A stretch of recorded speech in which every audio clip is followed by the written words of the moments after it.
Welcome to Mystery at 221B, where Sherlock Holmes' secrets come to life. In the fog-choked village of Ravenbridge, a chilling legend whispers of a demon beneath an ancient stone bridge demanding blood. When gamekeeper Thomas Blackwood is found dead, his throat slashed and a sinister mark carved beside him, fear grips the isolated estate of Ravenbridge Hall. Who killed him in the shadow of the cursed bridge? Was it the reckless heir hiding debts and secrets, the secretive secretary digging into a forbidden past, or the terrified fiancé haunted by footsteps in the fog?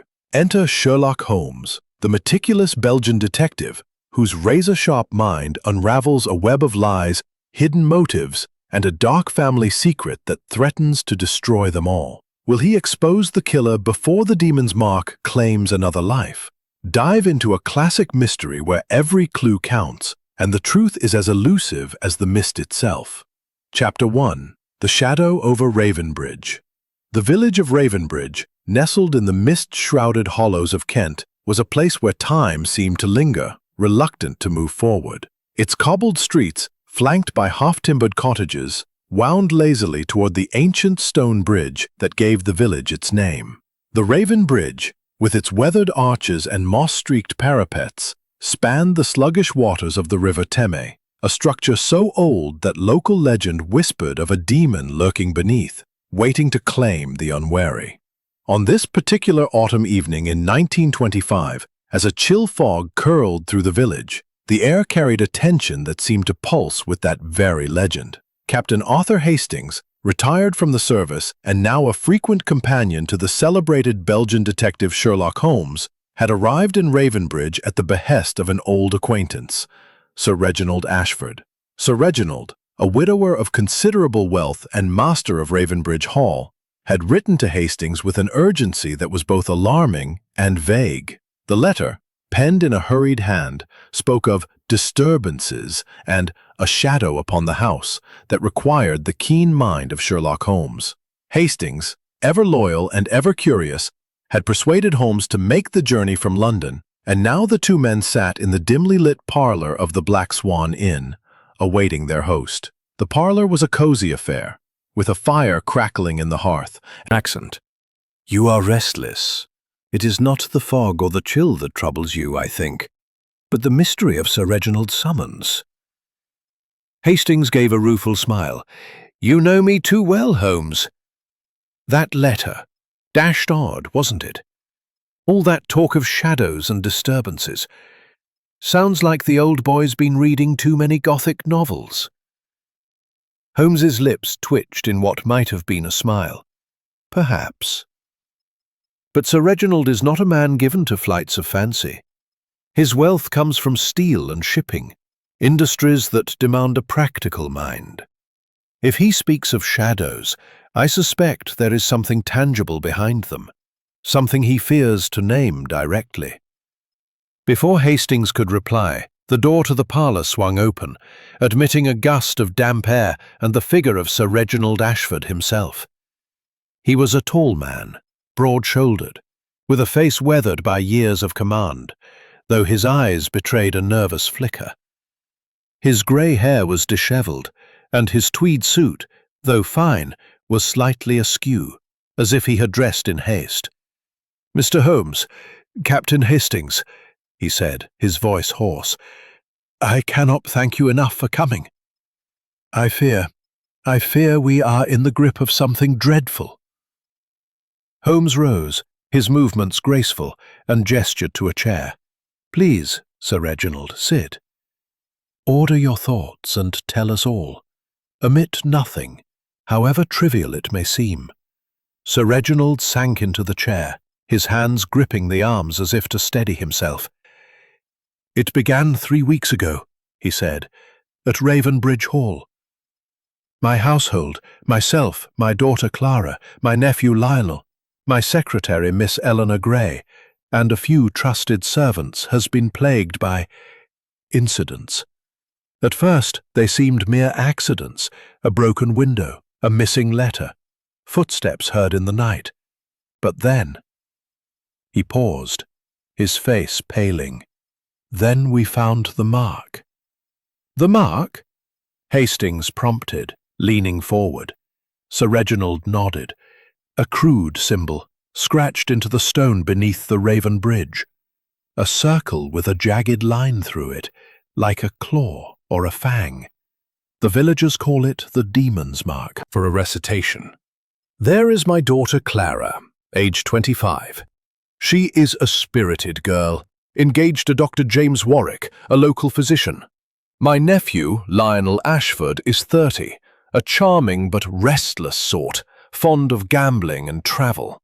Miss Eleanor Gray, my secretary, is a quiet, efficient woman of 28, who came to us a year ago with impeccable references. The servants include Mrs. Baxter, the housekeeper, young Jenny, the maid, and old Tom, the gardener. And, of course, there was Blackwood, the gamekeeper, until—" His voice trailed off. Holmes nodded, his mind clearly at work. "And their behavior since these incidents began? Have you noticed anything unusual?" Sir Reginald hesitated. "Clara has been withdrawn, almost frightened.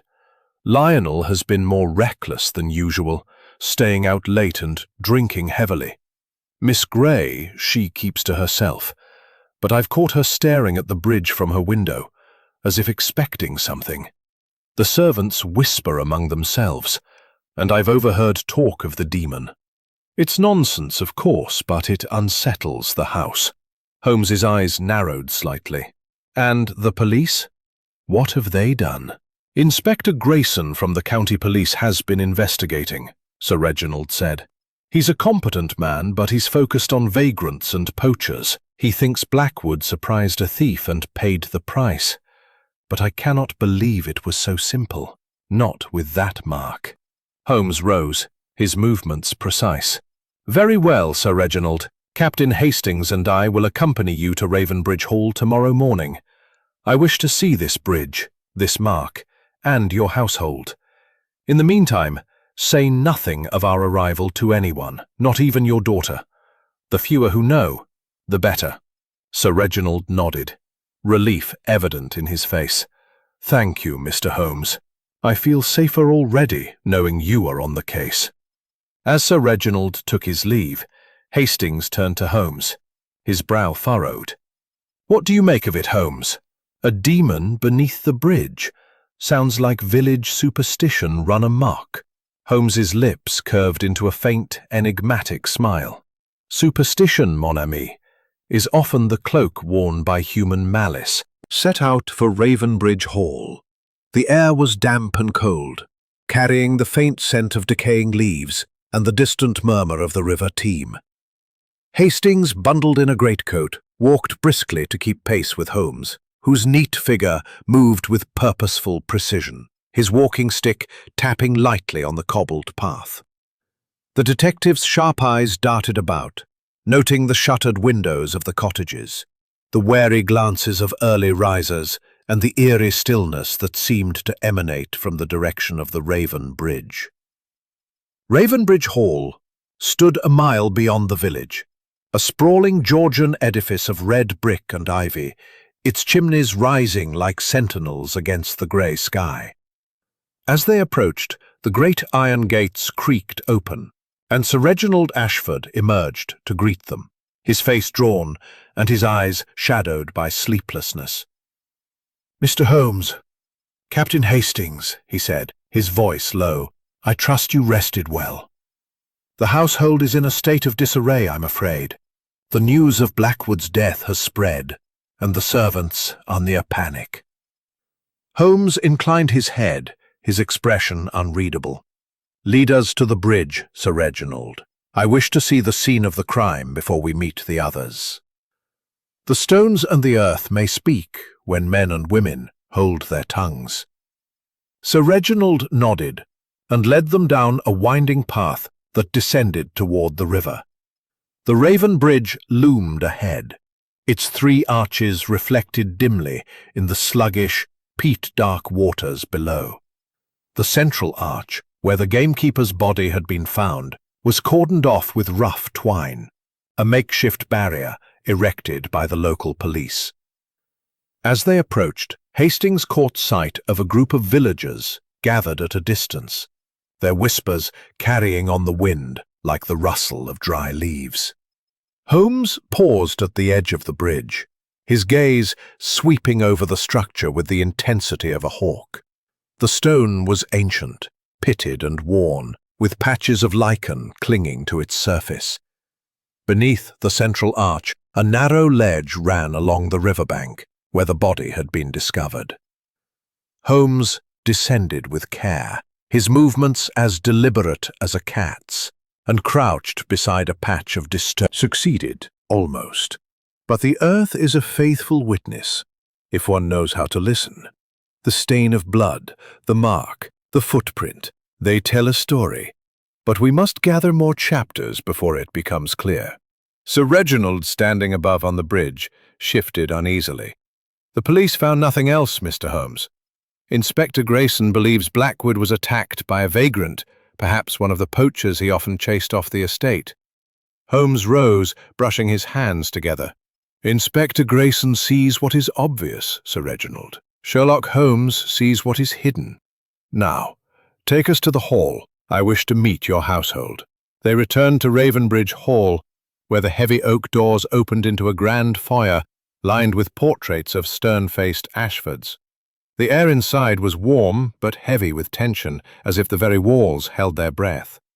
Sir Reginald led them to the drawing-room, where the household had gathered, summoned under the pretence of a meeting about estate matters. The room was elegantly furnished, with velvet drapes and a roaring fire, but the faces of those present were taut with unease. Clara Ashford, Sir Reginald's daughter, stood by the window, her auburn hair catching the weak sunlight.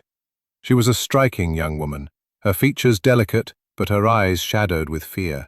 Beside her stood Dr. James Warwick, her fiancé, a lean man with a serious demeanour and spectacles that glinted as he turned.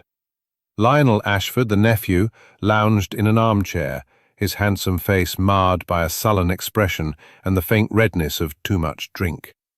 Miss Eleanor Gray, the secretary, sat at a small writing desk, her posture rigid, her dark eyes fixed on a ledger as if it held the answers to all questions.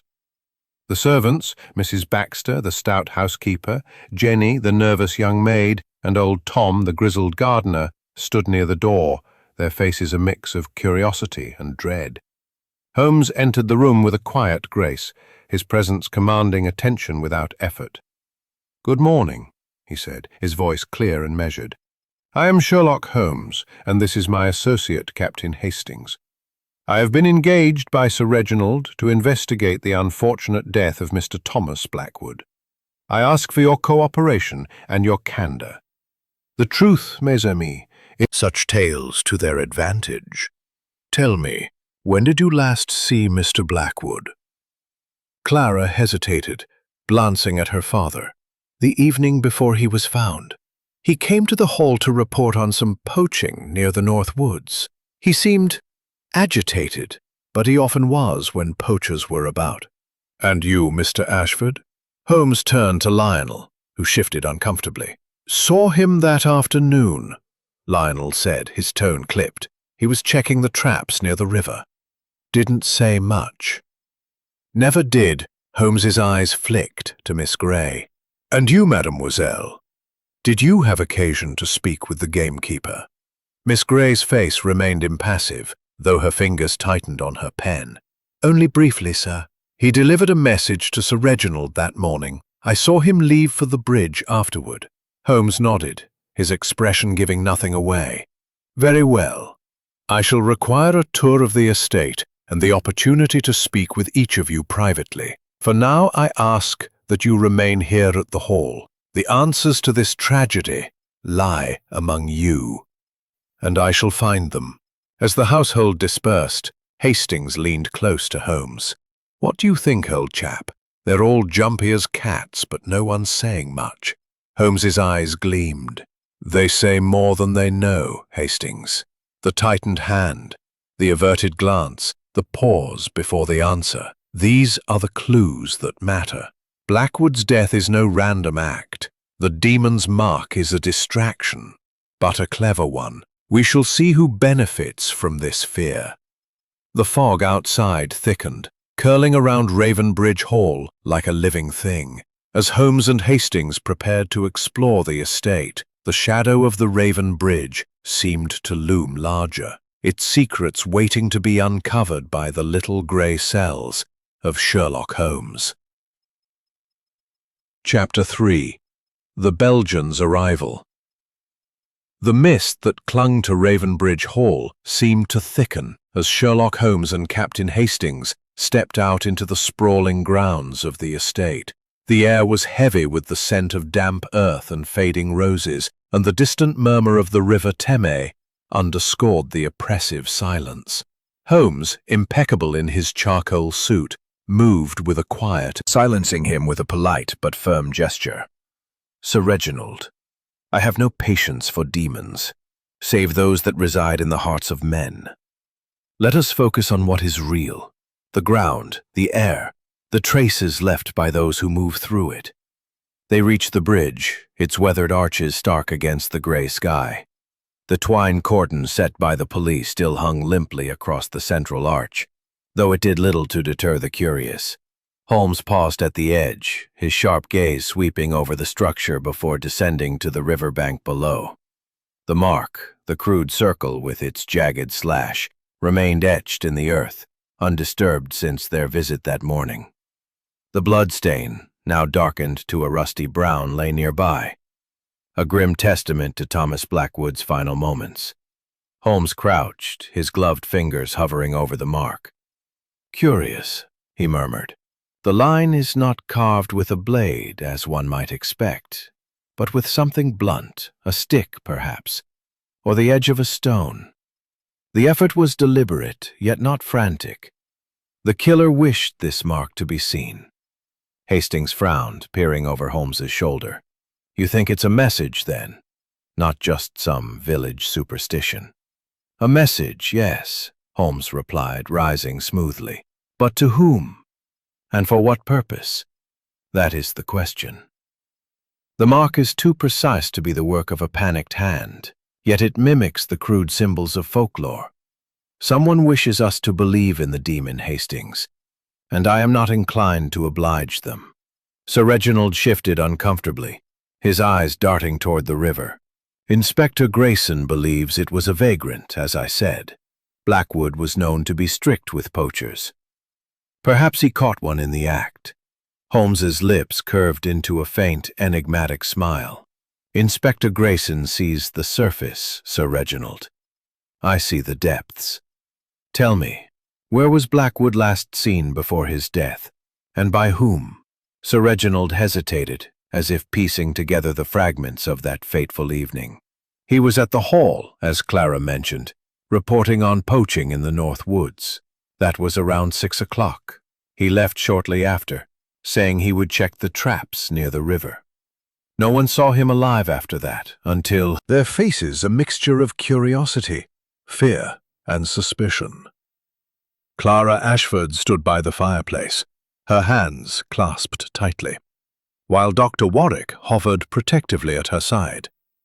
Lionel Ashford slouched in a corner, a glass of brandy in hand, his eyes darting restlessly.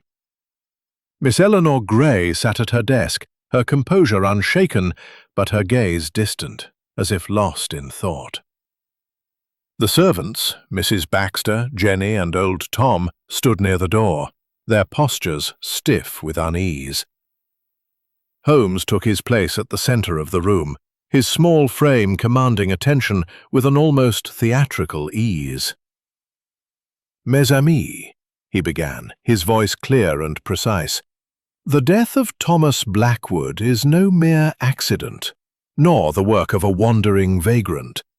It is a crime of calculation, and the key to it lies among you. I shall speak with each of you alone, beginning with Mademoiselle Jenny. The rest of you, please remain here." A murmur of unease passed through the room, but no one protested. Jenny, a slight girl of no more than 18, with pale skin and wide, frightened eyes, stepped forward reluctantly. Holmes led her to a small study off the drawing room, with Hastings following to take notes. The study was dimly lit, its walls lined with books and a single window overlooking the misty grounds. Jenny sat on the edge of a chair, her hands twisting in her apron. Holmes regarded her with a gentle but penetrating gaze. "Mademoiselle Jenny," he said softly, "you found Mr. Blackwood's body. Tell me exactly what you saw, and omit nothing, however small." Jenny swallowed, her voice barely above a whisper. "It was early, sir. Just after dawn. I was crossing the bridge to fetch water, like I do every morning. I saw him lying there, under the arch. His throat—" She broke off, her eyes filling with tears. "There was so much blood, sir, and that horrible mark in the dirt. I screamed and ran back to the hall." Holmes leaned forward, his voice soothing but insistent. "And the bridge itself?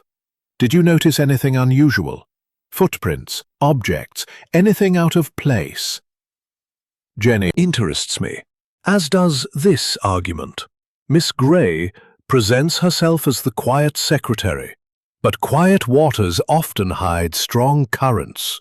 Let us speak with her next."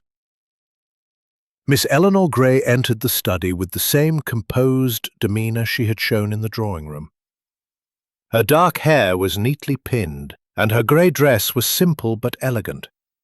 She sat without prompting, her hands folded in her lap, her eyes meeting Holmes's with a calm that bordered on defiance.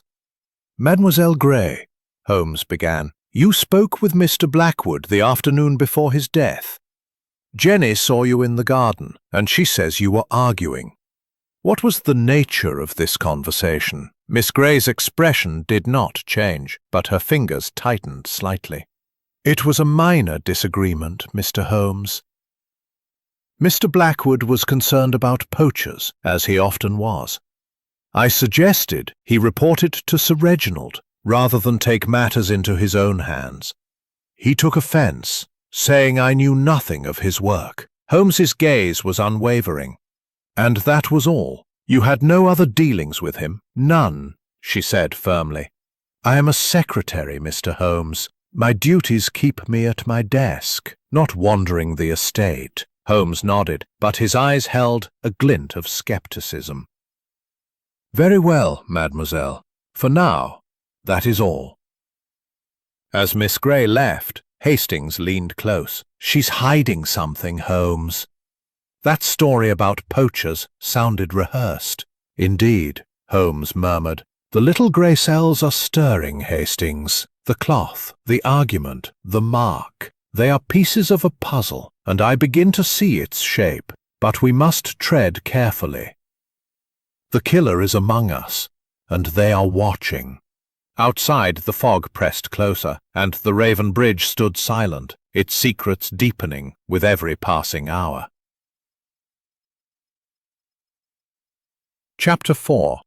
The Web of Questions. The morning fog had not lifted from Ravenbridge Hall, and its tendrils seemed to seep into the very walls, casting a pall over the household.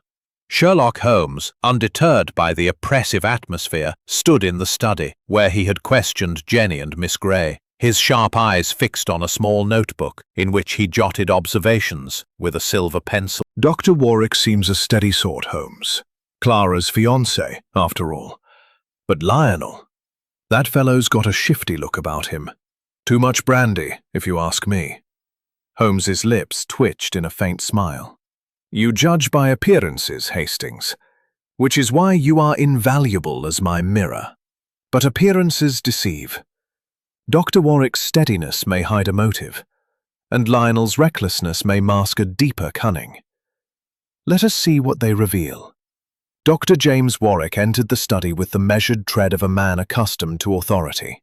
His spectacles gleamed in the dim light, and his lean frame was clad in a sober grey suit.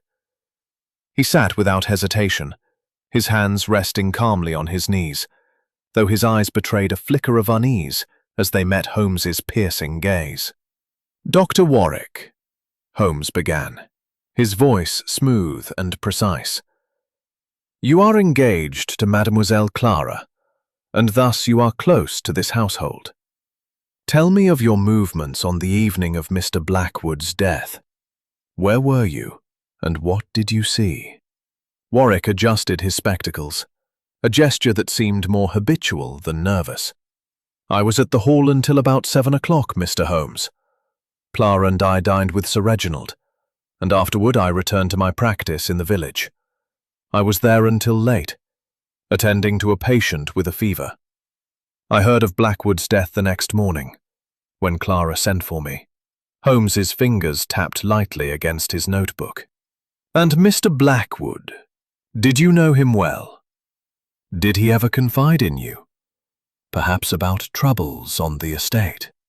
Warwick shook his head. "Not well, no. He was a gruff man, devoted to his work.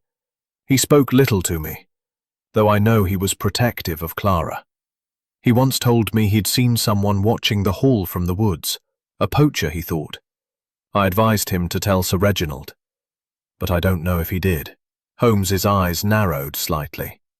"A watcher in the woods? Interesting. And you, Doctor? Did you ever visit the Raven Bridge that evening?" "No," Warwick said firmly. "My practice kept me busy. I had no reason to go near the bridge." Holmes nodded, his expression unreal. "Heir to a portion of his estate, I understand. Your life is one of freedom, shall we say. Tell me of your movements on the evening of Mr. Blackwood's death." Lionel shrugged, a gesture that seemed calculated to dismiss the question. "I was out, Mr. Holmes. Had a drink or two at the Black Swan Inn, then took a walk to clear my head. Got back to the hole around midnight. Didn't see Blackwood, if that's what you're asking." Holmes's gaze was unrelenting. "And where did this walk take you? The village? The woods? Perhaps the Raven Bridge?" Lionel's eyes flickered, but he maintained his nonchalance. "Just around the village. Didn't go near the bridge. That place gives me the creeps, especially with all this talk of demons." Holmes leaned forward, his voice soft but probing. "You are fond of gambling, I believe. Debts, perhaps? Or quarrels with those who cross you? Mr. Blackwood, for instance. Did he ever cross you?" Lionel's jaw tightened, and for a moment his careless facade slipped. "Blackwood was a meddler, always poking his nose into my business, telling Sir Reginald I was wasting my inheritance. But I didn't kill him, if that's what you're implying." Holmes sat back, his fingers steepled. "I imply nothing, Mr. Ashford. I observe, and I observe that you are not entirely at ease. Thank you for your time." As Lionel left, Hastings shook his head. "He's lying, Holmes. That walk of his, too vague. And he's got a temper, I'll wager." Holmes's eyes gleamed with amusement. "You are learning, mon ami. Yes, Mr. Lionel lies, but not entirely. His walk may have taken him somewhere he does not wish us to know, and his dislike of Blackwood is genuine. But is it motive enough for murder? We shall see." Holmes rose and moved to the window, gazing out at the misty grounds. "Let us visit the bridge once more, Hastings. Jenny's mention of the cloth intrigues me, and I wish to examine the thorn bush she described. The smallest detail may be the key to this puzzle." They left the hall and returned to the Raven Bridge, where the fog seemed to have settled even thicker, muffling their footsteps. Placed in context. Let us return to the hall. I wish to speak with Mrs. Baxter, the housekeeper. Servants see much that their masters do not. Back at the hall, Mrs. Baxter, a stout woman with a stern face softened by worry, met them in the study. Her hands were clasped tightly, and her eyes darted nervously as Holmes began his questions. "Mrs. Baxter," he said, "you have served Sir Reginald for many years. You know the rhythms of this house. Tell me, what was Mr. Blackwood's state of mind in the days before his death? Did he seem troubled?" Mrs. Baxter hesitated, then nodded. "He was troubled, sir.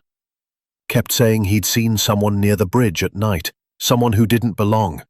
He wouldn't say who, but he was afraid. Said it wasn't poachers, but something worse. And he was cross with Miss Grey. Said she was asking too many questions about the estate. Holmes's eyes gleamed.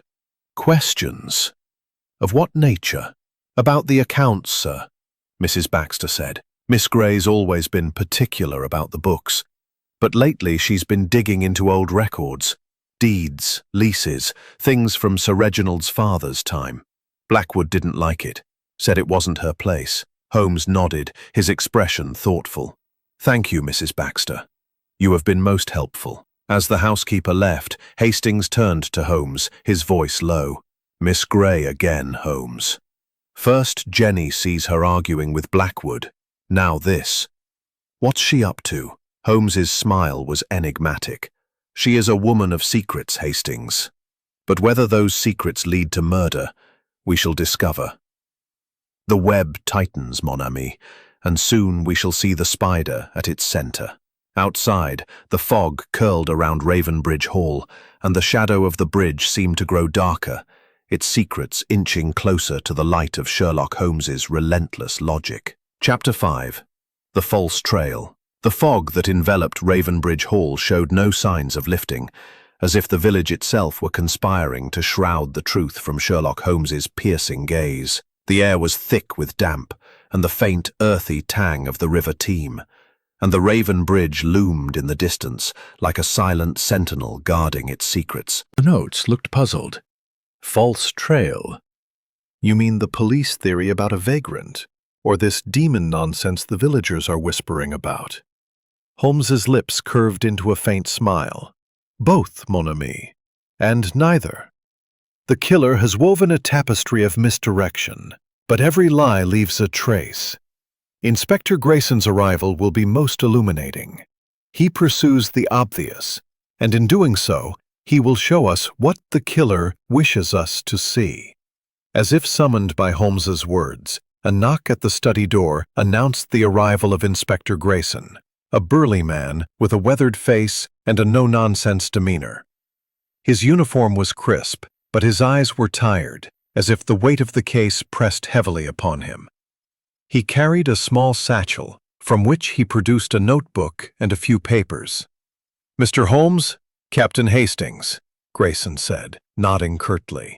"Sir Reginald said you'd be poking about. I've no objection, mind you, but this case is straightforward. Blackwood was killed by a vagrant, likely a poacher he'd crossed one too many times. We found a knife in the woods, half a mile from the bridge. Cheap blade, the kind a drifter might carry." Holmes's eyes gleamed with interest. "A knife, you say? May I see it?" Grayson hesitated, then reached into his satchel and produced a cloth-wrapped bundle.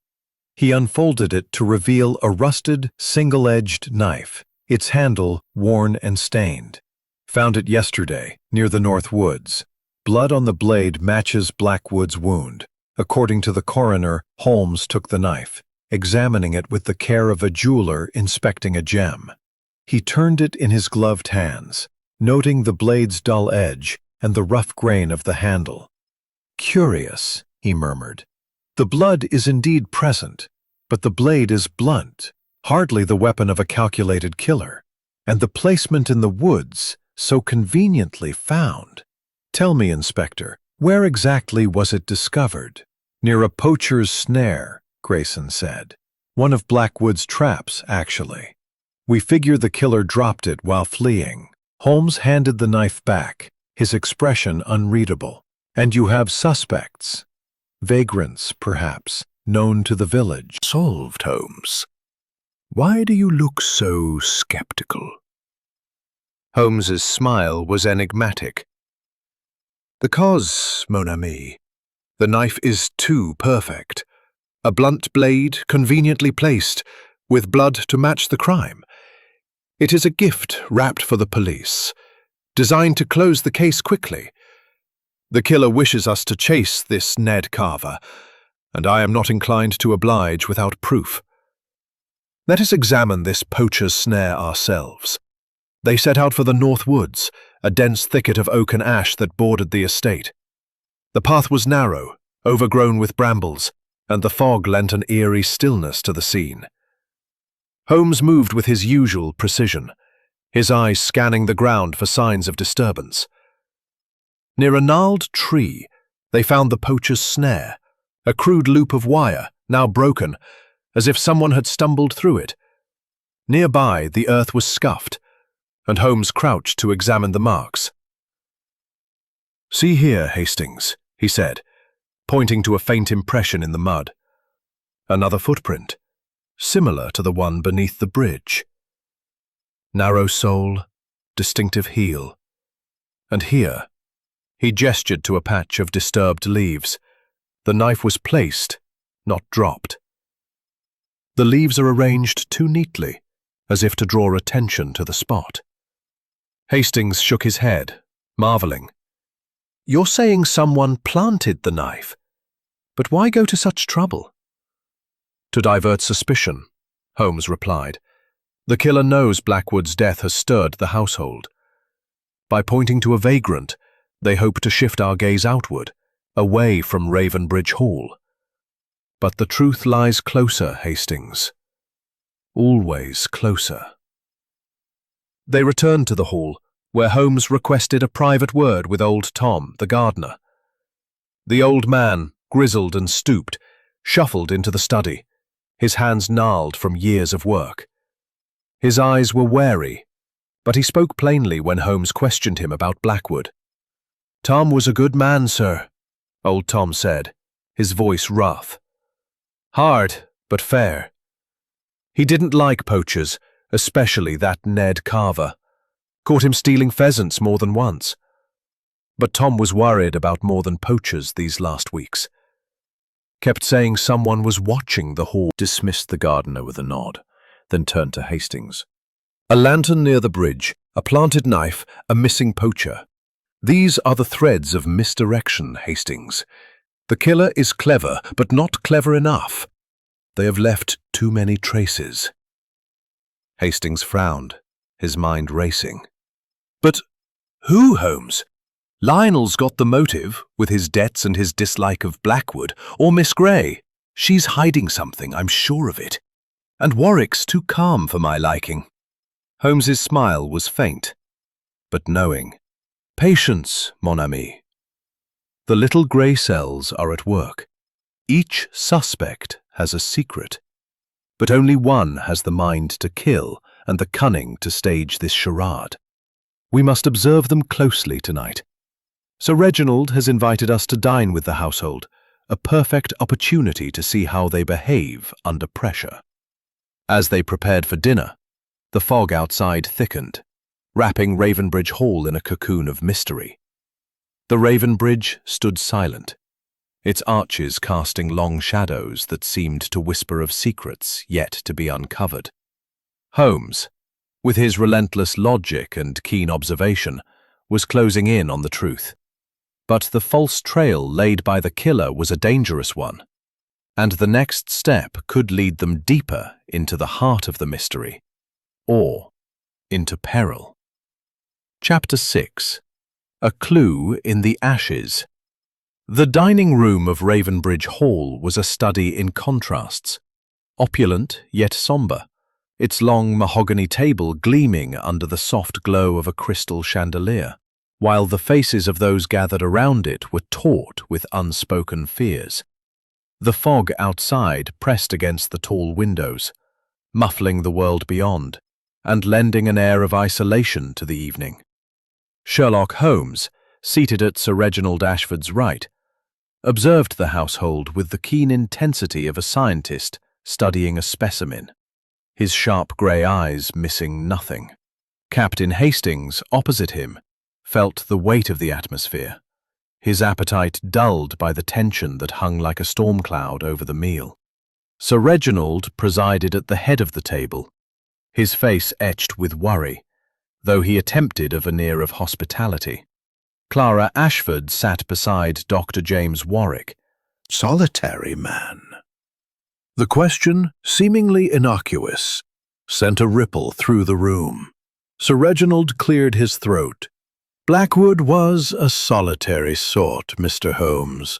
devoted to his work. He rarely dined with us, though he'd report to me in the study when needed. Clara's voice, soft but strained, followed. He was kind to me, Mr. Holmes. When I was a girl, he'd showed me the birds' nests in the woods, but lately he seemed preoccupied, as if something weighed on him. Holmes's eyes gleamed with interest. Preoccupied, mademoiselle. Did he share the nature of his concerns? Clara hesitated, glancing at Dr. Warwick, who placed a reassuring hand on hers. Not exactly, she said, but he mentioned the bridge once, said it wasn't safe to cross at night. I thought he was joking, but now? Her voice trailed off and she shivered. Lionel snorted, setting down his glass with a clink. Superstitious nonsense. Blackwood was always muttering about poachers or ghosts or some such rot. If you ask me, he got himself into trouble chasing one of his precious snares. Holmes turned his gaze to Lionel, his expression mild but piercing. And you, Mr. Ashford, did you ever accompany him to check these snares? Perhaps on the evening of his death? Lionel's jaw tightened, and a flush crept up his neck. I told you I was in the village that night, drinking at the Black Swan. Ask the barman if you don't believe me. Holmes inclined his head, as if conceding the point. But Hastings knew better. The detective was weaving a net, each question a thread designed to entangle the unwary. He turned to Miss Grey. Mademoiselle Grey, you manage Sir Reginald's accounts with great precision, I understand. Did Mr. Blackwood ever discuss the estate's affairs with you, perhaps in relation to these poachers? Miss Grey's fork paused midway to her mouth, and her eyes met Holmes's with a calm that seemed almost too perfect. He did not, Mr. Holmes. My work is confined to the ledgers. Mr. Blackwood's duties were elsewhere. Holmes nodded, his smile enigmatic. Of course. Yet I find it curious that a man so devoted to his work would argue with you in the garden. Suddenness that startled the table. May I examine your fireplace? The ash interests me. Sir Reginald blinked, puzzled. The fireplace? Of course, Mr. Holmes, but I don't see. Holmes was already at the hearth, crouching with the grace of a cat.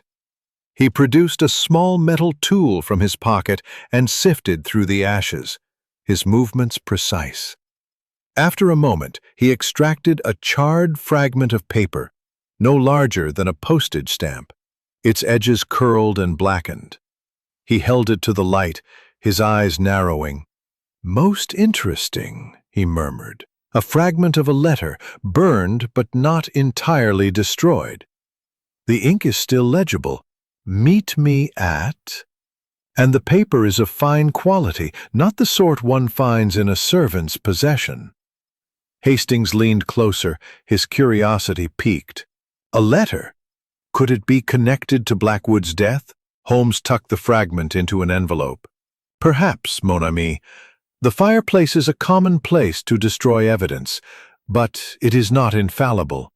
This fragment may tell us much, once we learn its context. The household watched in uneasy silence, their faces a gallery of guarded expressions. Clara's eyes widened, while Lionel's hand tightened on his glass. Miss Grey's composure faltered for a fraction of a second, her gaze flicking to the fireplace before returning to her plate. Dr. Warwick adjusted his spectacles, his face unreadable, while Sir Reginald looked as if he might speak, but thought better of it. Dinner concluded with strained pleasantries, and the household dispersed, leaving Holmes and Hastings alone in the dining room. Hastings turned to his friend, his voice low. That paper, Holmes, what do you make of it? And why burn it here, in plain sight? Holmes's smile was faint but knowing. Because, Hastings, the killer is bold or desperate. They burned the letter to hide its contents, but they did not expect Sherlock Holmes. The words "meet me at" suggest a rendezvous, perhaps at the bridge. We must discover who wrote it, and to whom. Hastings frowned, his mind racing. Lionel's alibi is shaky, and Miss Gray's too calm for my liking, but Clara, than anyone suspected. Chapter 7. Shadows of Motive. The morning dawned gray and heavy, the fog that cloaked Ravenbridge showing no sign of relenting. Its tendrils curled around the ancient oaks and clung to the stone walls of Ravenbridge Hall, as if the village itself were conspiring to conceal the truth. Inside the hall, the air was thick with tension, the household moving through their routines with the wariness of deer sensing a predator. Sherlock Holmes, undeterred by the oppressive atmosphere, stood in the study, his small frame radiating a quiet intensity as he reviewed the fragment of charred paper found in the fireplace. Captain Hastings, ever loyal, stood nearby, his notebook open, his brow furrowed with the effort of keeping pace with Holmes's relentless deductions. "Mon ami," Holmes said, his voice precise and measured. "The fragment of the letter is a key, but it is a key without a lock, yet. Meet me at suggests a clandestine rendezvous, likely at the Ravenbridge, given its proximity to Blackwood's death. We must discover who wrote it and who was meant to receive it. Today, we shall visit the Black Swan Inn to test Mr. Lionel Ashford's alibi, and then we shall examine Blackwood's quarters. The life of a man, even a gamekeeper, is written in the things he keeps." Hastings nodded, though his expression betrayed his unease. "That fragment, Holmes, it's so small. How can you be sure it's connected to the murder? And Lionel's story about drinking at the inn seems plausible enough. He's the sort who'd spend his evenings there." Holmes's lips twitched in a faint smile. "Plausible, yes. But truth is not always plausible, Hastings. Mr. Lionel's nonchalance is a mask, and masks slip under pressure. As for the fragment, its presence in the fireplace of Ravenbridge Hall is no accident. Someone sought to destroy it, and that act alone makes it significant.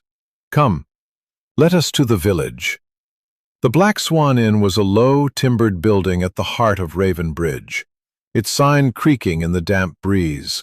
The taproom was dim, smelling of ale and wood smoke, with a few early patrons nursing their drinks.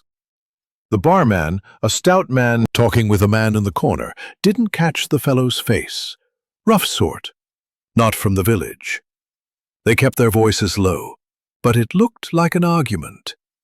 Lionel stormed out after Holmes nodded, his expression unreadable. "Thank you, Mr. Gibbs. If you recall anything more, you will inform me at once." As they stepped back into the fog-shrouded street, Hastings turned to Holmes, his voice eager. "An argument with a stranger? That could be our poacher, Ned Carver. Lionel's alibi holds, but he's mixed up in something, Holmes." "Indeed," Holmes murmured. "Mr. Lionel's evening at the inn is confirmed, but his encounter with this rough sort is most intriguing. Was it a chance meeting, or something arranged? We must keep this thread in mind. Now, to Blackwood's quarters." Blackwood's cottage stood at the edge of the estate, a modest stone building surrounded by a small garden gone to seed.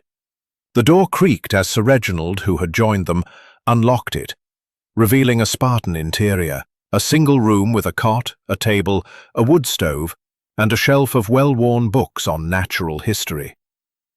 The air was stale, heavy with the scent of tobacco and leather. Holmes moved through the space with the precision of a bloodhound, his eyes scanning every surface.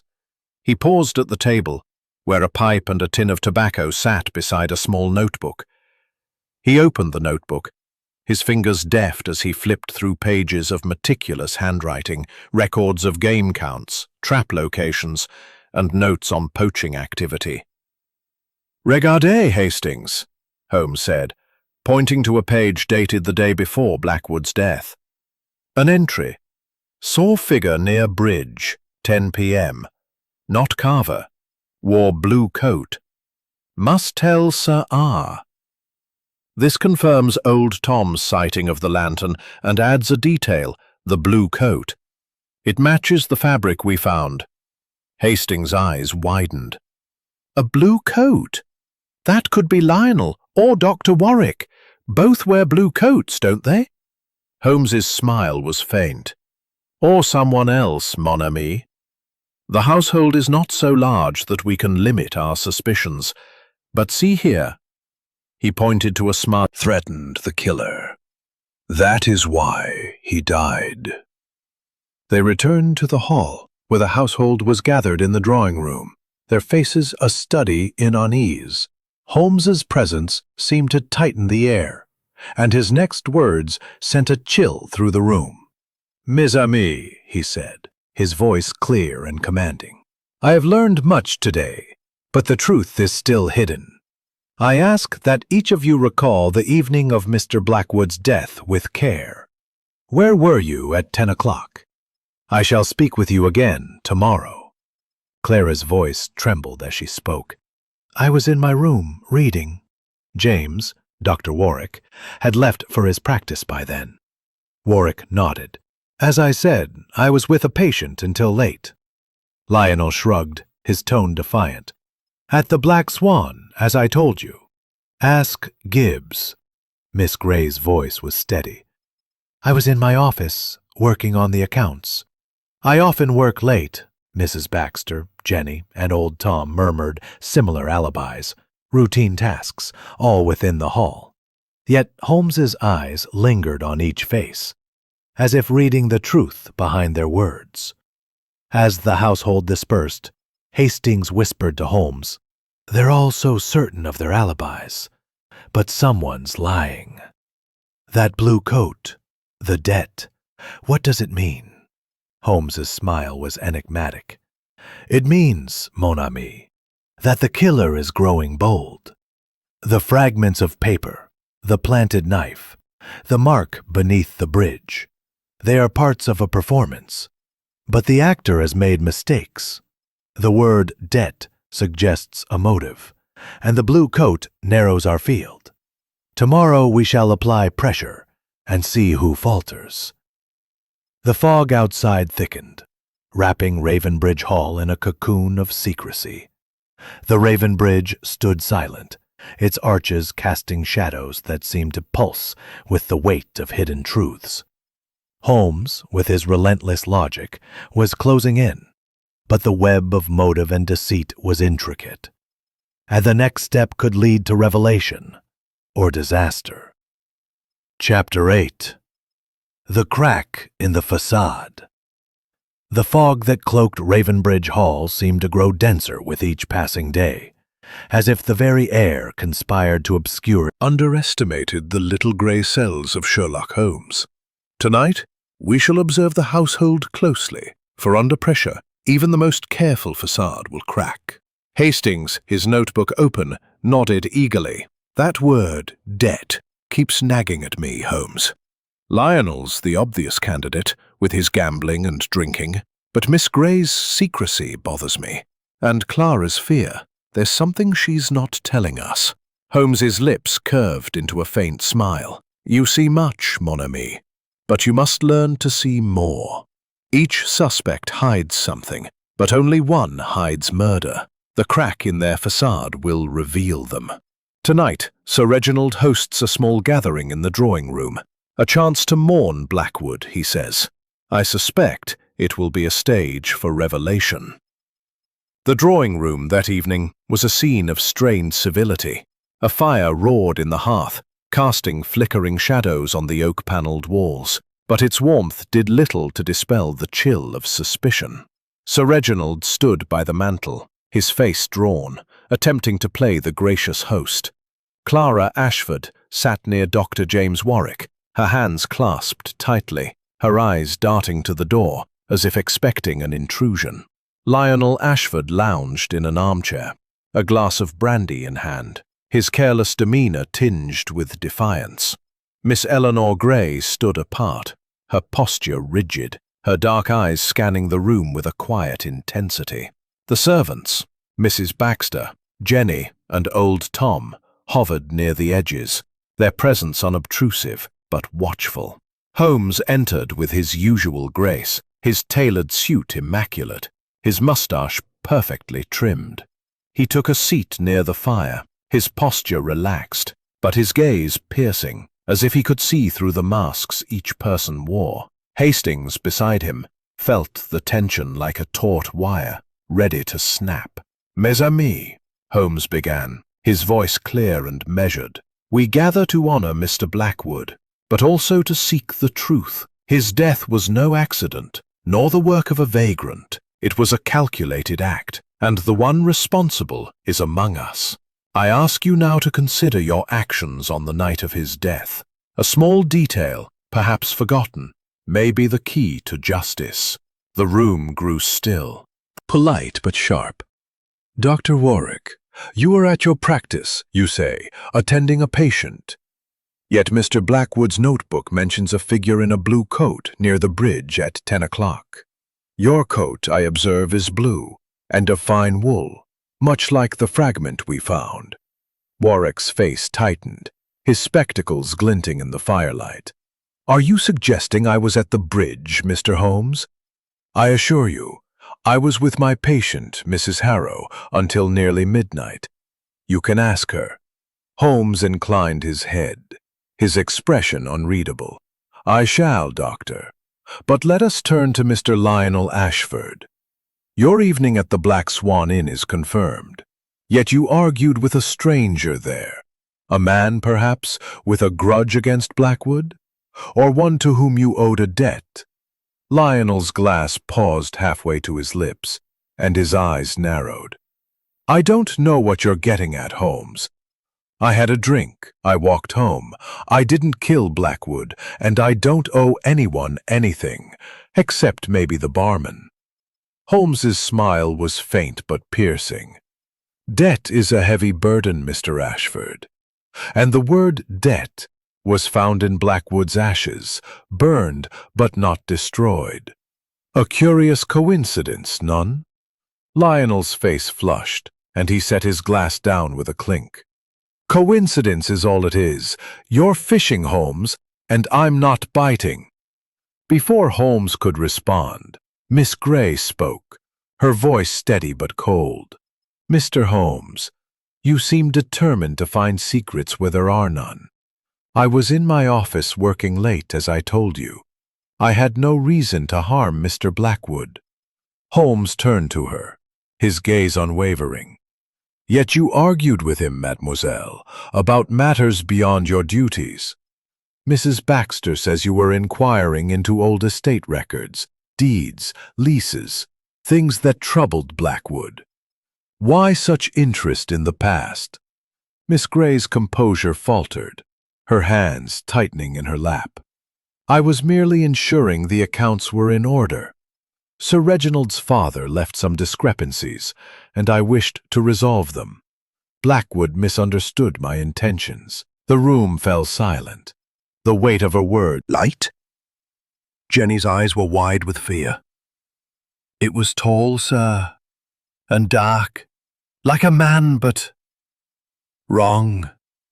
No light, just moving quick, toward the bridge. I didn't stay to see more. I ran back to the hall." Holmes nodded, his expression thoughtful. "Thank you, Jenny. Your fear is real, but the demon is not. It is a man, or a woman, who hides behind this myth. I shall find them." As the gathering dispersed, Hastings leaned close to Holmes, his voice low. "Jenny's story sounds like nonsense, Holmes, but it's shaken them all. And Miss Grey, she nearly broke there. What's she hiding?" Holmes's eyes gleamed in the firelight. "She hides much, Hastings, but so do they all. Jenny's shadow is no demon, but a figure in a blue coat, perhaps, or someone else who moved through the fog. The crack in the facade has appeared, mon ami. Tomorrow we shall widen it." The fog outside pressed closer, the Raven Bridge a silent witness to the secrets unraveling within Raven Bridge Hall. Holmes's little grey cells were at work, piecing together the fragments of truth. But the killer was watching, and the next move could tip the balance between revelation and danger. Chapter 9. The Tightening Net. The fog that enveloped Ravenbridge Hall seemed to tighten its grip, as if the village itself were holding its breath, waiting for the truth to break free. Inside the hall, the atmosphere was electric with tension, each member of the household moving with the cautious tread of those who know they are watched. Sherlock Holmes, seated in the study with Captain Hastings, exuded a calm intensity, his sharp grey eyes fixed on the small envelope containing the charred paper fragments and the scrap of blue cloth. His fingers tapped lightly against the arm of his chair, a rhythm that betrayed the relentless work of his little grey cells. "Hastings," Holmes said, his voice precise and measured. "The net is tightening. The fragments of paper, the blue cloth, Jenny's shadow in the fog. These are not random threads, but parts of a tapestry woven by a careful hand. The killer believes they have outwitted us with their demon myth and their planted knife, but they have made errors. Tonight we shall apply pressure and watch the guilty squirm." Hastings, his notebook open, leaned forward, his face a mixture of excitement and frustration. "I can't shake the feeling that Miss Gray's at the heart of this, Holmes. Her secrecy, her digging into old records, it's suspicious.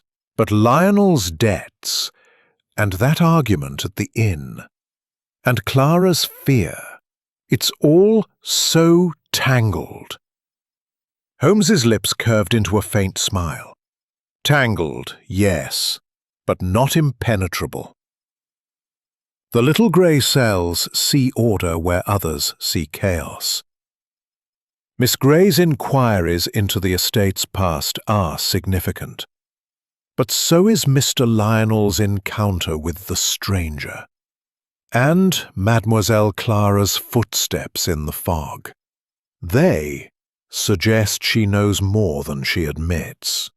We must now set a trap to force the truth into the open." Holmes rose, his movements graceful, and gestured toward the door. "Come, mon ami. Sir Reginald has agreed to gather the household again this evening, under the pretense of discussing the estate's security. Resonant.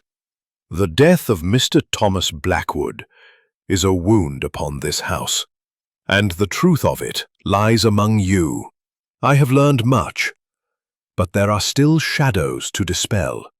Let us review the evening of his death. Wednesday, the 15th of October, at 10 o'clock. Where were you? And what did you see?" The question hung in the air, and the room grew still, the crackle of the fire the only sound. Sir Reginald spoke first, his voice heavy. "I was in my study, reviewing correspondence. I heard nothing unusual until Jenny's screams the next morning." Clara's voice trembled as she followed. "I was in my room, as I said. I heard footsteps outside, but I saw nothing. I swear it." Dr. Warwick adjusted his spectacles, his tone measured. "I was at my practice, with Mrs. Harrow. I returned to the village around midnight." Lionel's voice was sharp, almost defiant. "I was at the Black Swan, drinking. Left around 11. Walked home. Didn't go near the bridge." Miss Gray's response was calm, almost too calm. "I was in my office, working on the accounts. I retired around 11. The servants echoed their earlier alibis. Mrs. Baxter in the kitchen, Jenny in her room, old Tom in the tool shed. Yet Holmes's gaze lingered on each face, as if peeling back layers of deceit.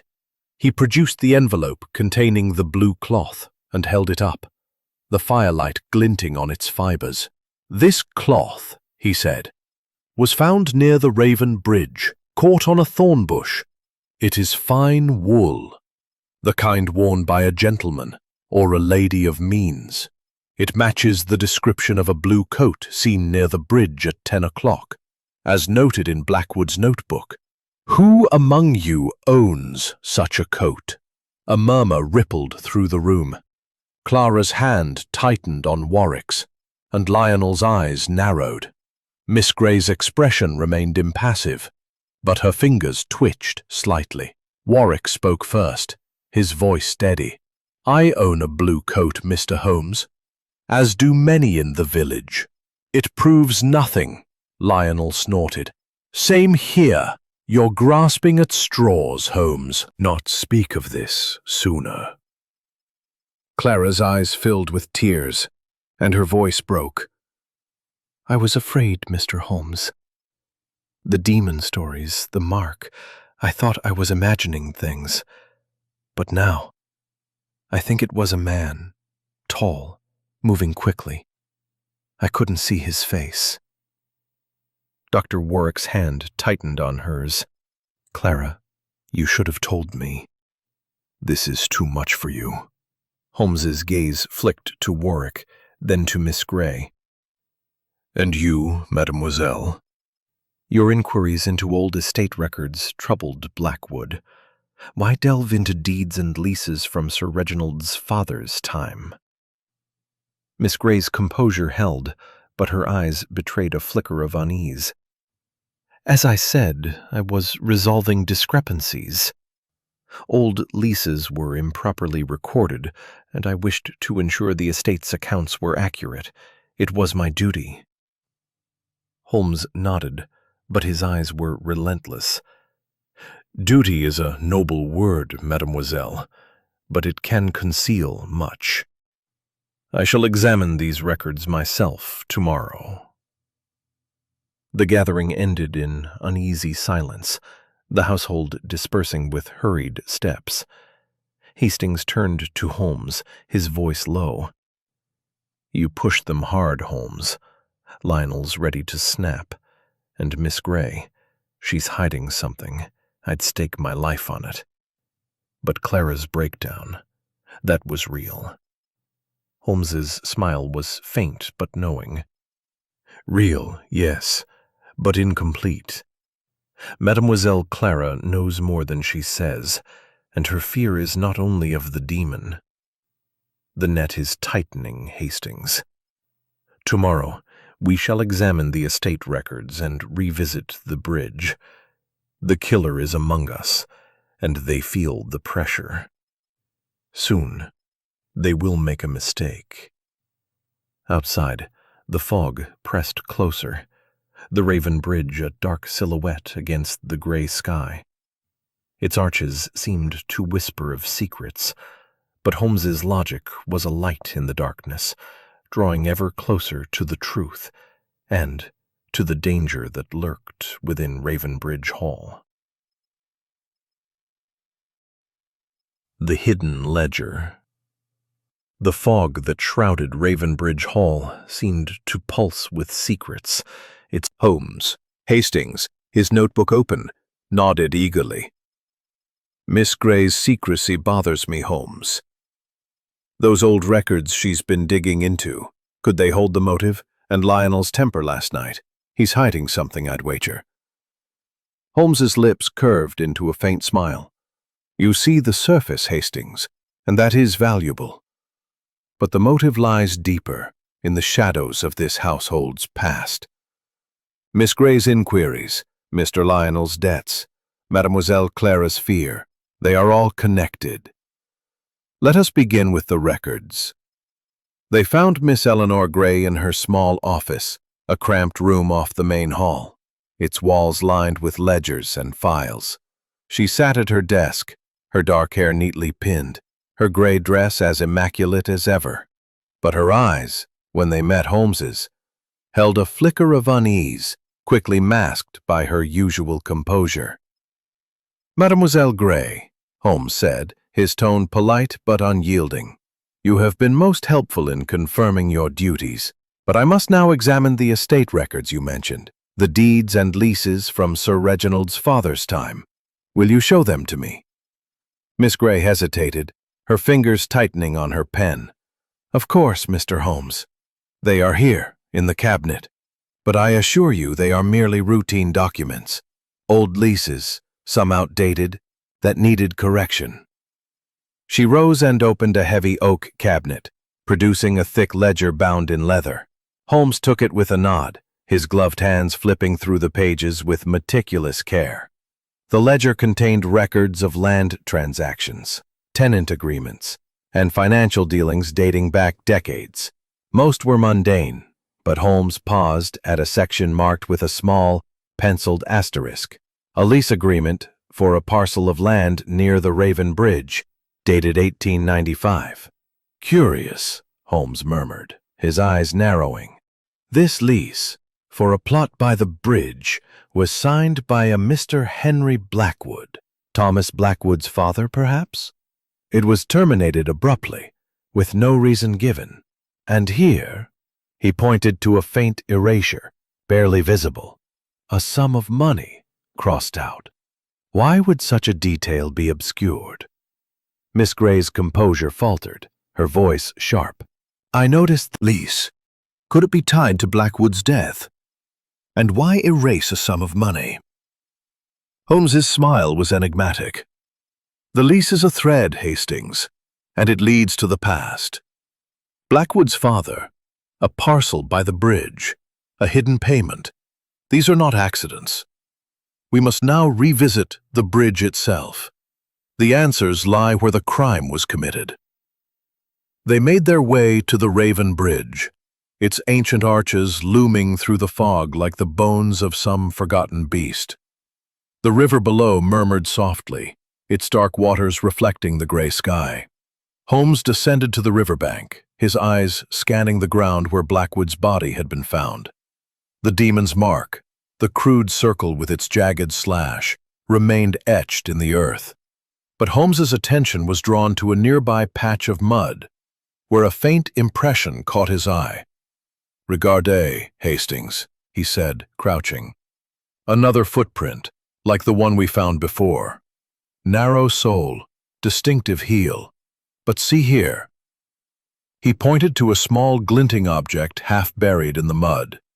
With a gloved hand, he extracted a silver cufflink, its surface engraved with a tiny crest, a raven clutching a branch. Holmes held it to the light, his eyes gleaming. "This is no vagrant's trinket, mon ami. The crest is that of the Ashford family. Someone from the Hall was here, and they left this behind in their haste." Hastings' eyes widened. "Sir Reginald? Lionel? But Clara and Miss Grey don't wear cufflinks. Could it be Dr. Warwick?" Holmes tucked the cufflink into an envelope. "Possibly. Or it was planted, like the knife, to mislead us. The killer is cunning, but their web is fraying. Let us return to the hall. I wish to speak with Sir Reginald about this lease and this cufflink." Back at the hall, Sir Reginald received them in his study, his face drawn with exhaustion. Holmes produced the ledger and the cufflink, placing them on the desk with deliberate care.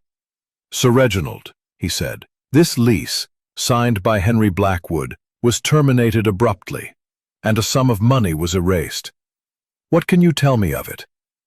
Sir Reginald's brow furrowed as he examined the ledger. "Unsteady.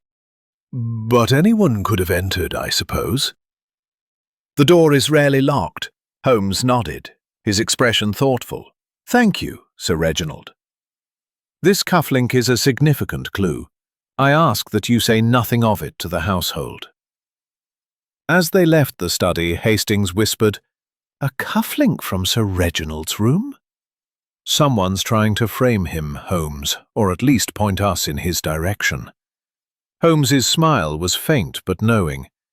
"Or they are careless, Hastings. The lease, the cufflink, the blue coat, they are pieces of a puzzle, and the picture is becoming clear. The killer is within this house, and they are growing desperate. Tonight we shall watch closely, for the net is tight, and the guilty will soon make their move. The fog outside pressed closer, the Raven Bridge a silent witness to the secrets unraveling within Raven Bridge Hall. Holmes's logic was a beacon in the darkness, but the killer was cornered, and the next step could lead to truth or to danger. Chapter 11. The trap is set. The fog that cloaked Raven Bridge Hall seemed to tighten its grip, as if the very air conspired to shield the guilty from Sherlock Holmes's relentless pursuit. Inside the hall, the atmosphere was taut with anticipation, each member of the household moving with the strained caution of those who sense a storm approaching. Holmes, seated in the study with Captain Hastings, exuded a quiet confidence, his sharp grey eyes gleaming with the certainty of a man who sees the endgame. Before him lay the clues that had begun to form a pattern: the charred paper fragments, the blue cloth, the silver cufflink, and Blackwood's notebook. His fingers rested lightly on the ledger from Miss Grey's office, its pages whispering of secrets from the past. "Hastings," Holmes said, his voice low and precise, "the net is drawn tight, and the killer feels its pull. The cufflink, the lease, the blue coat, these are not random threads, but the work of a mind that seeks to mislead. Tonight we shall set a trap, mon ami, and the guilty will betray themselves. The little grey cells have seen the truth, but we must force it into the light." Hastings' household to the drawing room after dinner.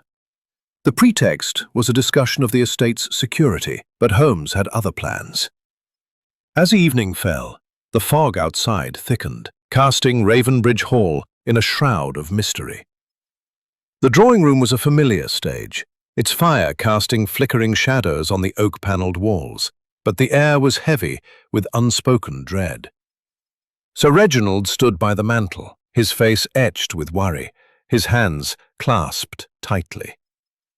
Clara Ashford sat beside Dr. James Warwick, her delicate features pale, her eyes darting nervously.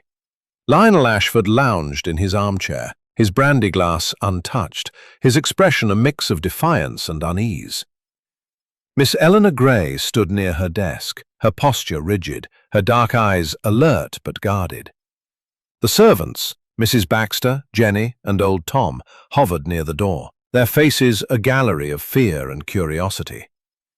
Holmes took his place at the center of the room, his small frame commanding attention with effortless authority. "Mes amis," he began, his voice clear and resonant, "the death of Mr. Thomas Blackwood is a crime of calculation, not chance. The demon's mark, the planted knife, the myth of a vagrant, these are the tools of a clever mind, but not clever enough to escape Sherlock Holmes.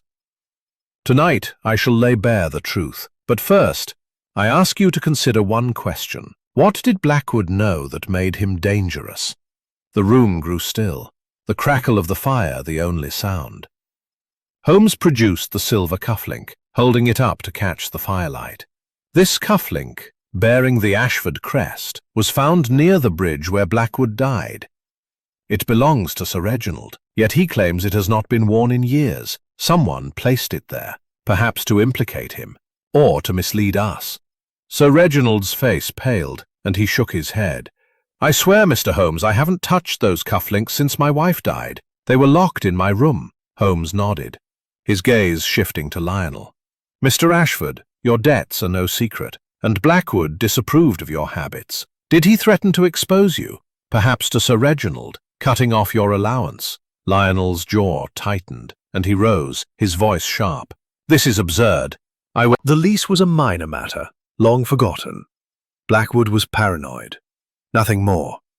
Holmes's smile was faint but piercing. Paranoid or perceptive? Blackwood saw a figure in a blue coat near the bridge at 10 o'clock, as noted in his notebook. "A coat like yours, Dr. Warwick, or yours, Mr. Ashford. And then there is the burned letter, with the words 'Meet me at' and 'debt.' Someone arranged a meeting at the bridge, and Blackwood paid the price. Clara's voice broke the silence, trembling but resolute. "Mr. Holmes, I can't bear this. I heard footsteps that night, as I said. But there's more. I saw a light, too, like a lantern, moving toward the bridge. I didn't tell anyone because I was afraid it was the demon. But now I think it was someone from the hall." Dr. Warwick's hand tightened on hers, his voice sharp. "Clara, you should have told me." "This is too much for you," Holmes's gaze was relentless. "And you, Doctor? Your alibi is confirmed by Mrs. Harrow, but you were close to Blackwood, as Clara's fiancé. Did he confide in you about a threat, perhaps one tied to the estate's past?" Warwick's spectacles glinted as he shook his head. "He said nothing to me, Mr. Holmes. I was in the village, as I told you." Holmes stepped forward, his voice dropping to a soft, dangerous tone. "Then let us test the truth. I propose a small experiment. Tonight at 10 o'clock, I shall wait by the Raven Bridge, alone. If the killer is among you, they will be tempted to act, to silence me as they silenced Blackwood. I invite you to join me, or to stay here, but know that Sherlock Holmes sees all." A gasp rippled through the room, and Clara's hand flew to her mouth. Lionel's eyes narrowed, and Miss Grey's composure seemed to crack, her fingers trembling. Sir Reginald protested, "Mr. Holmes, this is madness. The bridge is dangerous at night." Holmes's smile was serene. "Danger is the crucible of truth, Sir Reginald. I shall be there, and the guilty will reveal themselves." As the household dispersed, Hastings grabbed Holmes's arm, his voice urgent. Loomed in the distance, its ancient arches barely visible through the mist, a silent witness to the drama unfolding within the estate. Inside the hall, the air was thick with anticipation, the household reeling from Sherlock Holmes's bold declaration to wait alone by the bridge at 10 o'clock. Captain Hastings, standing in the study with Holmes, felt his heart pound, his military instincts warring with his trust in his friend's genius. "Holmes," Hastings whispered, his voice taut with urgency, "this is madness. You've practically invited the killer to strike.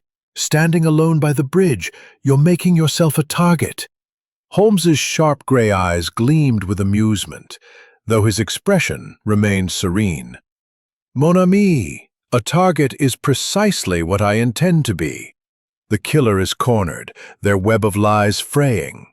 They will act tonight, driven by fear or desperation, and in doing so, they will reveal themselves.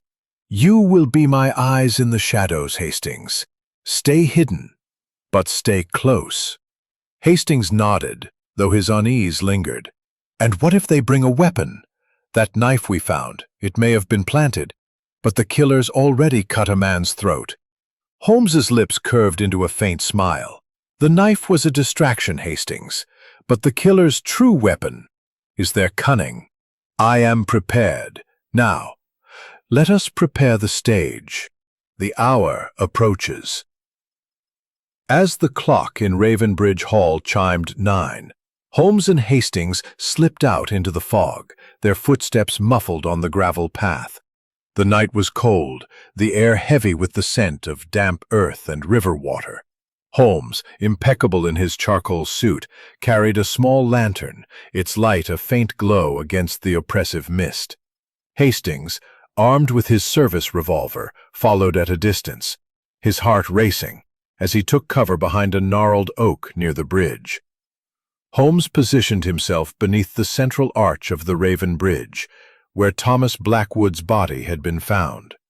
The demon's mark, the crude circle with its jagged slash, remained etched in the earth, a grim reminder of the crime. Holmes stood motionless, his lantern casting a soft circle of light, his posture calm but alert. The river murmured below, its dark wall, their hands raised to show they were unarmed. As they entered the circle of lantern light, Hastings's eyes widened. It was Dr. James Warwick, his spectacles glinting, his face pale but resolute. "Mr. Holmes," Warwick said, his voice steady but strained, "I came to warn you. This is dangerous. What you're doing could provoke the killer. Clara's terrified, and I couldn't let you face this alone." Holmes's eyes narrowed, his tone polite but probing.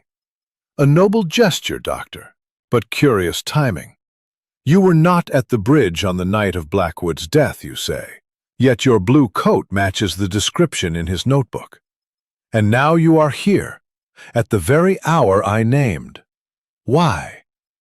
Warwick's jaw tightened, and he adjusted his spectacles. "I told you I was with a patient that night. I'm here now because Clara heard you at dinner. She's afraid for you. I came to ensure your safety." Before Holmes could respond, another sound broke the silence. A soft thud, like a stone falling into the river. Hastings turned, his revolver ready, as a second figure appeared from the fog, moving swiftly toward the bridge. This figure was slighter, their movements furtive, and as they stepped into the light, Hastings recognized Miss Eleanor Gray, her dark eyes wide with alarm. "Mr. Holmes," she called, her voice sharp, "you must stop this. The bridge isn't safe. I saw someone moving in the woods earlier. Someone watching the hall." Holmes's gaze flicked between Warwick and Miss Gray, his expression unreadable. "Most interesting. Two of you drawn to the bridge at this hour, and both with reasons so altruistic. Yet Blackwood died here, and someone among us knows why Miss Gray's hands trembled, but her voice was firm. I'm not the killer, Mr. Holmes. I came to warn you. There's something in the records, something Blackwood knew. I didn't want to say before, but—" Her words were cut off by a sudden noise, a low guttural cry from the direction of the riverbank. Hastings sprang from his hiding place, revolver in hand, as a third figure emerged from the fog, staggering toward the bridge. It was Lionel Ashford, his face flushed with knees, his head in his hands. "I didn't do it," he muttered. "I owed Blackwood money, yes, but I didn't kill him. I was at the inn, I swear." Holmes's eyes gleamed in the lantern light. "The truth begins to emerge, but it is not complete. Dr. Warwick, Mademoiselle Gray, Mr. Ashford, you are all here, drawn by fear or guilt. But one of you knows more than you say. Let us return to the hall. The night has revealed much, but the final piece awaits."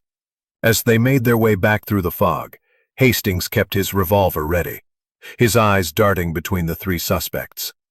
"Holmes," he whispered, "they all came to the bridge. Does that mean one of them is the killer?" Holmes's smile was enigmatic. "It means, mon ami, that the killer feels the net closing. They came to watch, to act, or to deflect suspicion. But their presence confirms the truth lies within the hall. Tomorrow, we shall confront them all, and the little gray cells will lay bare the murderer."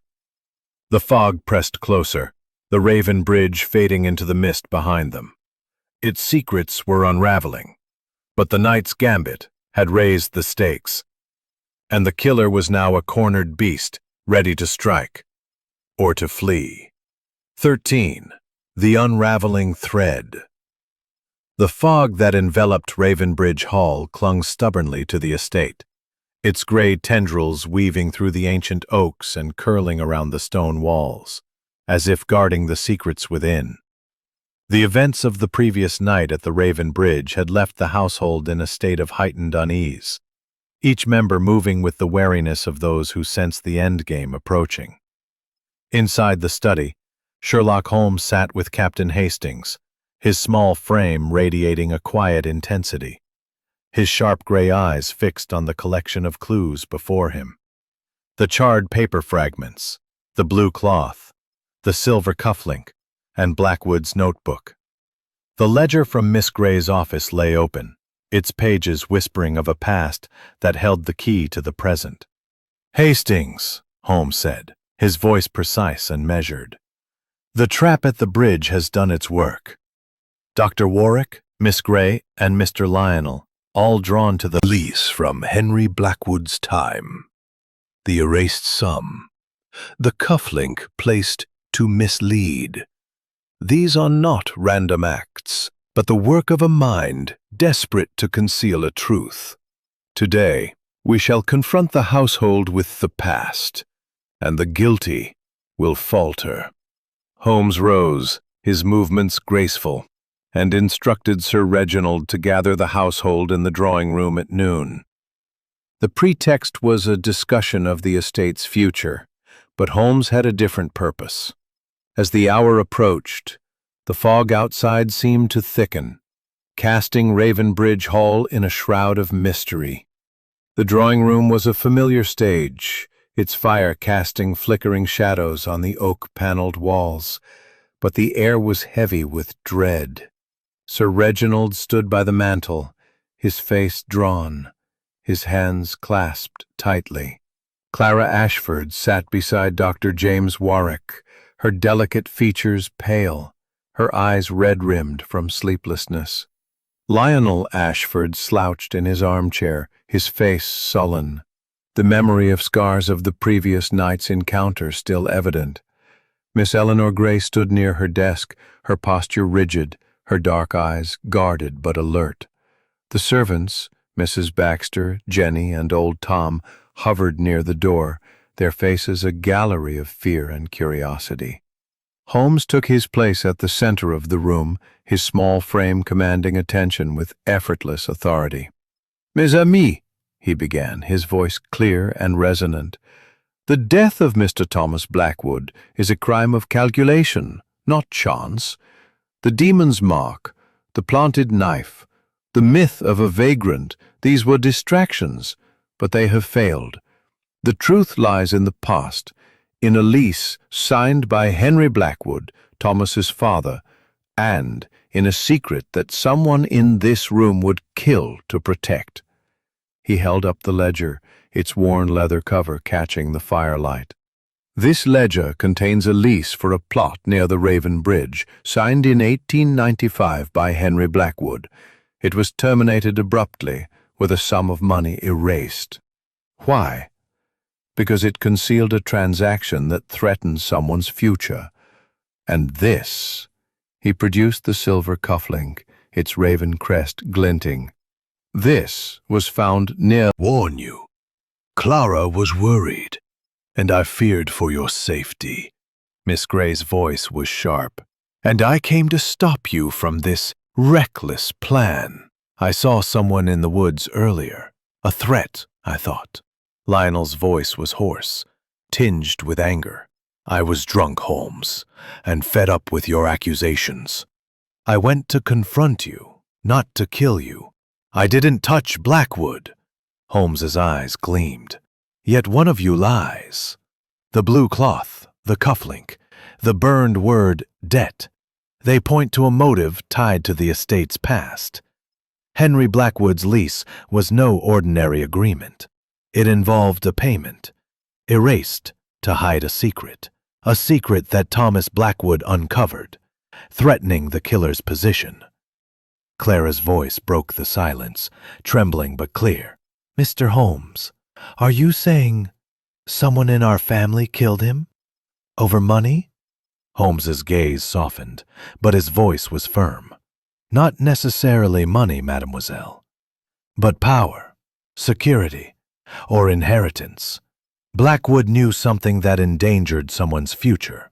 Let us examine the lease more closely." He opened the ledger to the marked page, his finger tracing the erased sum. A large payment was made to Henry Blackwood, but the lease was terminated without explanation. Why? Because it was not a lease, but a settlement, a payment to silence a claim. Sir Reginald's face crumpled, and he sank into a chair. A claim? My father. He had his faults, but he was a good man. What are you suggesting? Holmes's voice was gentle but relentless. I suggest, Sir Reginald, that your father paid Henry Blackwood to relinquish a claim to part of the estate, perhaps a claim of inheritance. Thomas Blackwood, his son, discovered this, and it cost him his life. A gasp rippled through the room, and Miss Grey's composure cracked, her hands trembling. That's absurd, Mr. Holmes. The records are old, incomplete. You have no proof. Holmes's smile was faint but piercing. Proof, mademoiselle? The proof is in your actions. You inquired into these records, and Blackwood confronted you. You argued in the garden, as Jenny saw. Jaw dropped, his notebook forgotten.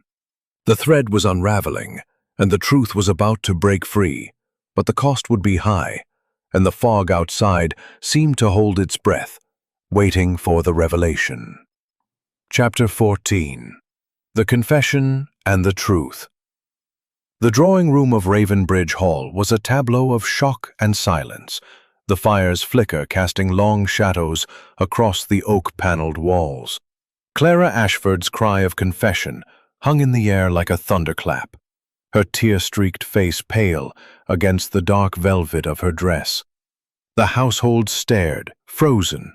Sir Reginald, with a look of anguished disbelief. Dr. James Warwick gripping her hand. Lionel Ashford's sullen defiance, replaced by wide-eyed shock. And Miss Eleanor Grey, her composure shattered, her dark eyes darting between Clara and Sherlock Holmes. The servants, Mrs. Baxter, Jenny, and old Tom, stood rooted near the door, their faces a gallery of horror and confusion. Captain Hastings, his notebook forgotten, felt his heart pound, his gaze fixed on Holmes, whose small frame radiated a quiet triumph. Holmes stepped forward, his sharp gray eyes locked on Clara, his voice soft but commanding. Mademoiselle Clara, you say you killed Mr. Blackwood. This is a grave admission, and the truth must be laid bare. Tell us in your own words what happened on the night of his death. Clara's hands trembled, and she sank back into her chair, her voice barely above a whisper. I didn't mean to, Mr. Holmes. It was an accident, I swear. That night I heard him, Thomas, outside my window, arguing with someone. I was frightened, with all the talk of the demon. I went to the bridge to find him, to make sure he was safe. He was there, under the arch, and he was angry. He said things, terrible things, about my father, about the estate. I pushed him just to make him stop, and he fell. His head struck the stone, and then the blood. She broke off, sobbing, burying her face in her hands. Dr. Warwick's arm went around her, his voice sharp. Clara, you don't have to say this. Mr. Holmes. Clara's tears slowed, and she hesitated, her voice barely audible. It was Miss Grey. I heard her voice, sharp, angry. I couldn't make out the words, but it was her. A gasp rippled through the room, and all eyes turned to Miss Grey, whose face had gone ashen. She rose, her hands clenched, her voice trembling with indignation. This is outrageous. I was in my office that night, as I told you. Clara, you're mistaken, or lying to save yourself. Holmes's eyes gleamed, his tone cutting through the tension like a blade. Mademoiselle Grey, your composure is admirable, but it crumbles under scrutiny. You argued with Blackwood in the garden, as Jenny saw. You inquired into old estate records, records that troubled him. And last night you came to the bridge, claiming to warn me of danger. Yet your presence there, like Dr. Warwick's and Mr. Lionel's, was no accident. Why were you there, if not to ensure the truth remained buried? Miss Grey's hands shook, but her voice was defiant. "I told you. I saw someone in the woods, a threat." "I went to protect you, Mr. Holmes, not to hide anything. These accusations are baseless."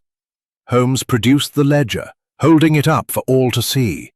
This lease, signed by Henry Blackwood, Thomas's father, was no ordinary agreement. It was a settlement, a payment to silence a claim to part of the Ashford estate, a claim of inheritance, perhaps. Thomas discovered this, and it threatened someone's future. You, Mademoiselle Grey, were digging into these records. Why? Miss Grey's lips parted, but no words came. Sir Reginald, his face a mask of anguish, spoke, his voice hoarse. "Eleanor, is this true?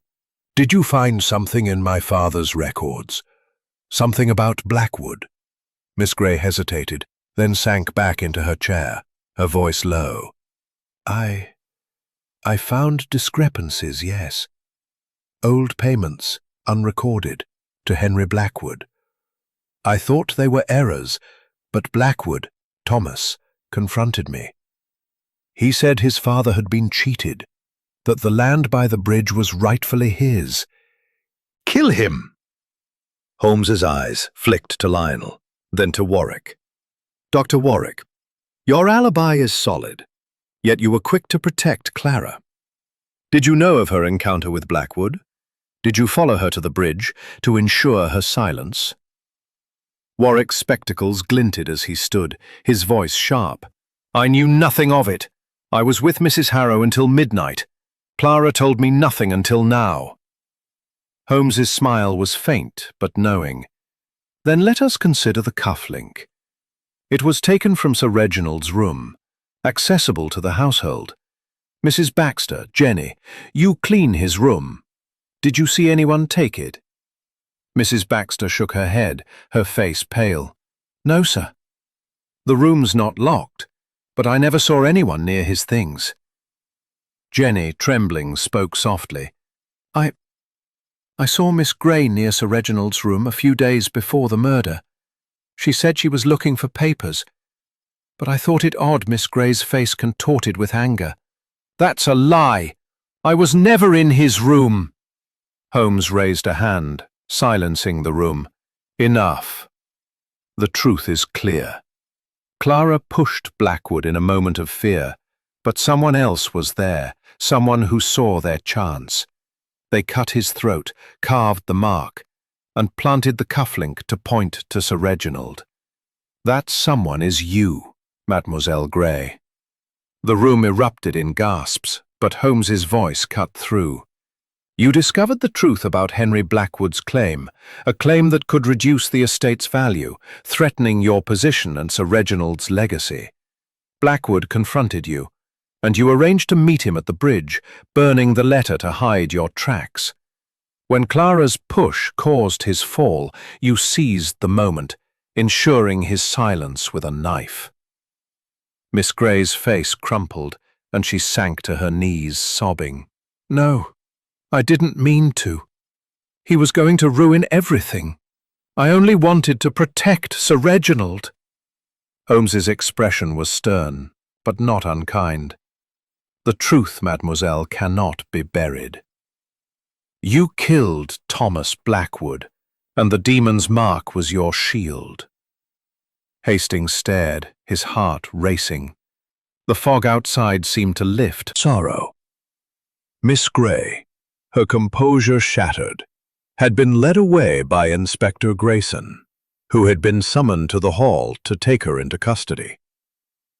Sherlock Holmes, his small frame commanding the room, stood with a quiet dignity, his sharp gray eyes reflecting the firelight as he surveyed the scene.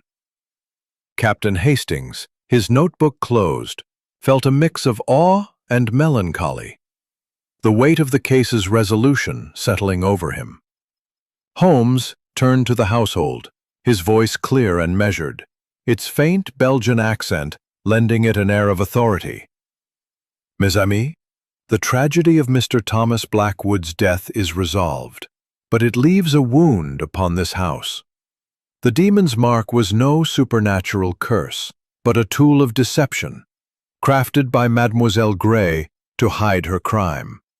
Yet the truth, as always, could not remain hidden from the little gray cells of Sherlock Holmes.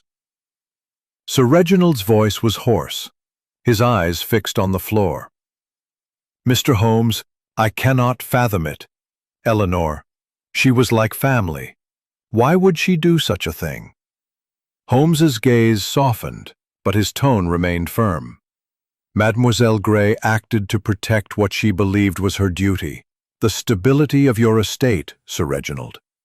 The lease signed by Henry Blackwood, Thomas's father, was a settlement to silence a claim to part of the Ashford land, perhaps a claim of inheritance from an indiscretion in your father's past.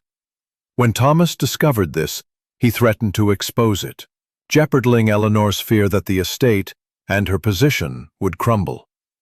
She arranged to meet him at the Raven Bridge, intending to reason with him. But when Mademoiselle Clara's impulsive push caused his fall, Eleanor seized the moment. She cut his throat, carved the demon's mark to sow fear, and planted your cufflink to divert suspicion. Clara, her face tear-streaked, looked up, her voice trembling. "Mr. Holmes, I didn't mean to hurt him. I was so afraid, and he was shouting about father. I only wanted him to stop." Holmes's expression was gentle, almost paternal. "Mademoiselle Clara, your act was born of fear, not malice. You pushed him, and he fell." Holmes, his voice a whisper. "Holmes, you knew it was Miss Gray all along, didn't you? The way you pressed her about the records, the cufflink, it was like you saw through her from the start." Holmes's eyes gleamed with amusement. "Not from the start, mon ami, but the little grey cells began to see the pattern early. The burned letter, the erased sum in the ledger, her argument with Blackwood, these were not the acts of an innocent. But I needed her to betray herself, and the trap at the bridge ensured it. Her presence there, her faltering composure, confirmed her guilt." Hastings shook his head, marveling. "And the demon's mark? That was a stroke of genius on her part, playing on the village's superstitions." Holmes's smile was enigmatic. "Indeed, Hastings. The mark was a clever distraction, designed to point to a vagrant or a myth. But superstition is the cloak of human malice, and Eleanor Gray wielded it well, until she met Sherlock Holmes." Sir Reginald stepped forward, his voice heavy with gratitude. "Mr. Holmes, Captain Hastings, I cannot thank you enough. You've saved my family, though the cost is great. What can I do to repay you?" Holmes raised a hand, his tone gentle but firm. "There is no need, Sir Reginald. The truth is my reward, and the restoration of order to this house. But I ask one thing. Preserve the memory of Thomas Blackwood, not as a victim, but as a man who sought justice for his father's legacy." Sir Reginald nodded, his eyes glistening. "I will, Mr. Holmes. And the lease, I'll look into it, to right any wrongs my father may have done." Holmes inclined his head, his work complete. "Then our task is done. Hastings, let us prepare to return to London. The fog lifts, and Raven Bridge must heal." As they left the drawing room, the household dispersed, each member carrying the weight of the truth in their own way. Outside, the fog was indeed thinning. The outlines of the Raven Bridge clearer now, its arches no longer a symbol of dread, but of resolution. Holmes and Hastings walked the path to the village, their bags packed, their steps light despite the gravity of the case. "Hastings," Holmes said as they neared the Black Swan Inn, where a carriage awaited, "this case reminds us that the village of Ravenbridge would carry the scars of this tragedy. But the truth had been restored, and Holmes, with his relentless logic, had once again triumphed over the shadows." The carriage rolled toward London, leaving behind a village forever changed, and a legend that would now speak of a Belgian detective who vanquished the demon beneath the bridge.